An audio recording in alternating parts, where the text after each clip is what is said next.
Hi, I'm Kevin Weller, a certified FME and FME server professional, systems integrator, GIS bootcamp instructor, and software engineer by trade.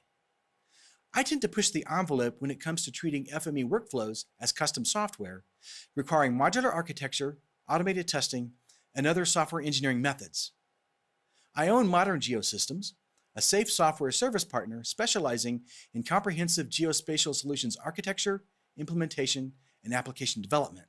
We're often serving clients with complex requirements involving advanced FME server and cloud deployments.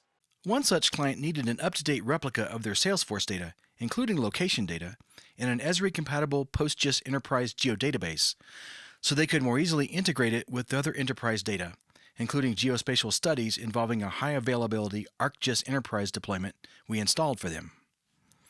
Between Salesforce and their geodatabase, they needed changes in one to be reflected in the other in near real time, so everyone would be on the same page, including sales staff, managers, and geospatial market analysts.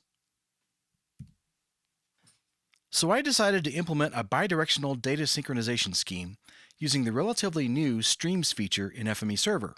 Streams are a powerful means of quickly processing small packets of data that can come at any time, often many times a second. Whenever a stream is active, the workspace associated with it runs continuously, processing each information packet as a feature. This eliminates the significant overhead inherent in starting and stopping the workspace for each event. And the stream monitors the workspace job to make sure it continues to run, even if it has to restart the job due to workspace error or system reboot. As long as the workspace implementation is efficient, the system can handle very high volumes of activity, such as when many online users are busy making changes in Salesforce and the geodatabase. In our solution, there are two streams, Salesforce to geodatabase and geodatabase to Salesforce. The streams are configured via the FME Server web portal. You can see both streams here, along with the operational status of each. We did, however, run into a few technical challenges during implementation. One such challenge was that neither the Salesforce Streaming API nor the PostgreSQL notification protocol is directly supported by FME, at least not yet. Our solution was to implement a couple of system services in Python to continually forward these messages from their native sources to SQS queues. This is part of the implementation for one of those proxies. Here you can see how we configured the Salesforce to geodatabase stream to run the corresponding streaming workspace. The workspace parameters specify the required web and database connections, as well as the queue to monitor for Salesforce data change events. Each of our streaming workspaces includes an SQS connector transformer to receive queue messages.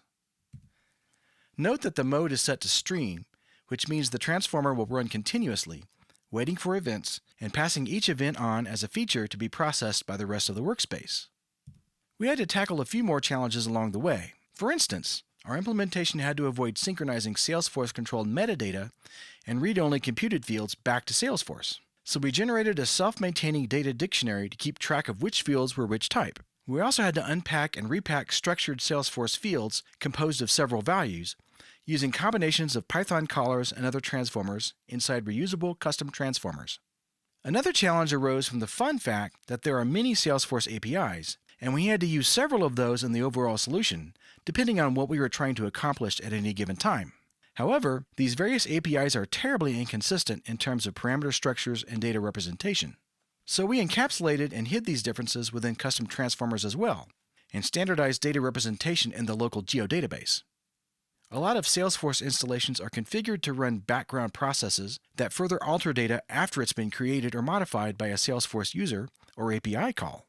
For example, one such process might geocode an address after a user has created or changed it, resulting in multiple messages from the Salesforce Streaming API, all caused by the same initial transaction.